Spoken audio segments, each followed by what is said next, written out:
Pendukung Iran mengatakan bahwa jagoan mereka menang. Pendukung Amerika juga mengatakan hal yang sama, Amerika yang menang. Lalu kalau begitu, siapa sebenarnya yang menang? Tapi ada satu pertanyaan yang menurut saya jauh lebih penting. Kalau keadaan benar-benar baik, mengapa begitu banyak keluarga Iran memilih meninggalkan rumah mereka dan mencari tempat yang lebih aman? Kenapa? Selama konflik berlangsung, berbagai laporan dari badan internasional menunjukkan adanya perpindahan penduduk, baik di dalam Iran maupun sebagian yang menyeberang ke negara tetangga. Tidak semua berpindah karena alasan yang sama. Tapi, satu hal yang tidak berubah. Ketika orang rela meninggalkan rumah mereka, berarti mereka sedang menghadapi ketidakpastian yang besar. Bukankah rumah adalah tempat terakhir yang ingin ditinggalkan seseorang? Lalu muncul pertanyaan lain. Apakah yang menang itu sebuah negara atau yang menang hanyalah perang propaganda semata? Sementara yang benar-benar kalah adalah rakyat yang biasa. Hari ini kita tidak akan membahas siapa yang paling hebat. Kita akan melihat perang ini dari sudut pandang seorang ayah yang harus membawa anaknya berlari di tengah malam. Seorang ibu yang tidak tahu apakah besok masih bisa memasak untuk keluarganya. Dan seorang anak yang bahkan belum mengerti mengapa hidupnya berubah hanya dalam satu malam. Dan sebelum menjadi bagian dari sebuah konflik, ia hanyalah seseorang yang ingin hidup tenang. Hampir setiap perang memiliki pola yang sama. Masing-masing pihak mengaku menang. Iran mengatakan mereka berhasil bertahan, tidak dipaksa menyerah sih, dan mampu membalas serangan lawan. Amerika menyatakan operasi militernya berhasil serta target-target strategisnya berhasil diserang. Kalau kita hanya mendengar pidato para pemimpin, mungkin kita akan mengira kedua pihak sama-sama menang. Tapi perang modern jauh lebih rumit dibandingkan perang puluhan tahun yang lalu. Hari ini kemenangan bukan hanya soal berebut wilayah, bukan hanya soal menghancurkan pangkalan militer, melainkan juga soal membentuk opini. Siapa yang mampu menjaga moral rakyatnya? Siapa yang mampu membuat dunia percaya? Siapa yang mampu menunjukkan bahwa lawannya lebih menderita? Karena hari ini, kamera, internet, media, dan media sosial telah menjadi bagian dari medan perang. Satu video bisa ditonton jutaan orang, satu foto dapat mengubah opini publik, satu pidato dapat meningkatkan semangat pendukung. Perang informasi menjadi sama pentingnya dengan perang di medan tempur. Sekarang lupakan dulu para presiden, lupakan para jenderal. Bayangkan Anda hanyalah seorang ayah. Jam menunjukkan pukul 2 dini hari, Anda sedang tidur, tiba-tiba terdengar ledakan. Puar! Jendela rumah bergetar, lampu padam, internet mulai sulit diakses. Tidak ada yang tahu apakah ledakan berikutnya akan semakin dekat. Dalam keadaan seperti ini, apa yang Anda lakukan? Apakah Anda membuka media sosial untuk mencari tahu siapa yang sedang unggul? Atau Anda justru akan menggendong anak Anda segera mencari tempat yang lebih aman? Sebagian besar orang tentu memilih pilihan yang kedua, karena naluri manusia bukan mengejar kemenangan, melainkan bertahan hidup atau survive. Di saat para politisi berbicara mengenai strategi, rakyat justru sibuk mencari air bersih. Di saat televisi menayangkan pidato, kemenangan, dan keluarga yang sedang mencari obat, ada ibu yang berusaha menenangkan anaknya. Ada ayah yang terus berkata, tenang, semuanya akan baik-baik saja. Padahal ia sendiri tidak yakin.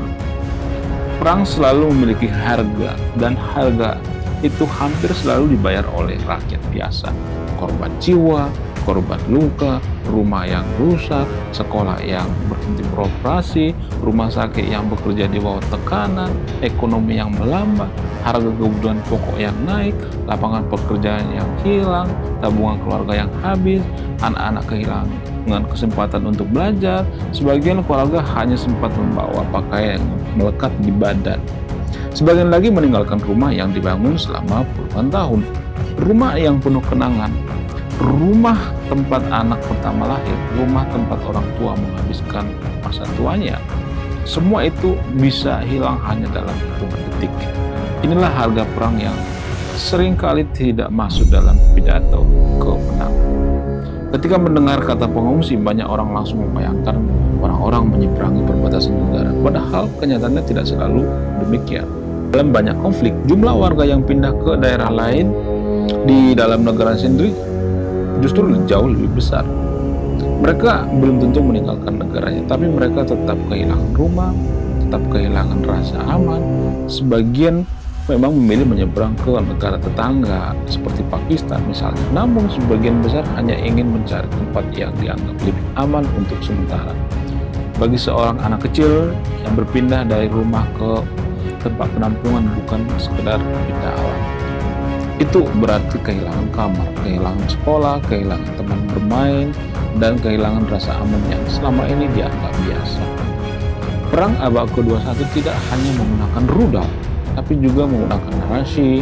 Setiap pihak berusaha menunjukkan bahwa merekalah yang kuat.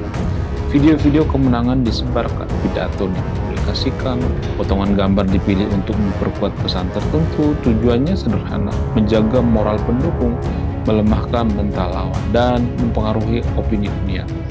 Karena dalam pedang modern, persepsi seringkali sama pentingnya dengan kenyataan di lapangan. Namun di balik semua narasi itu, ada satu kenyataan yang sulit dibantah. Rakyat tetap harus menjalani hidup, mereka tetap harus makan, tetap harus kerja, tetap harus membesarkan anak, dan tetap harus menghadapi ketidakpastian. Jawabannya tergantung bagaimana kita mendefinisikan kemenangan. Kalau kemenangan berarti negara harus berdiri, pemerintah harus bertahan, dan mampu memberikan balasan kepada lawan, sebagian orang akan mengatakan ya.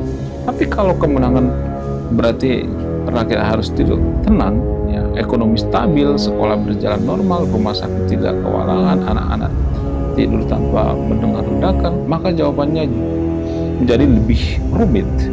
Kemenangan militer belum tentu menjadi kemenangan kemanusiaan.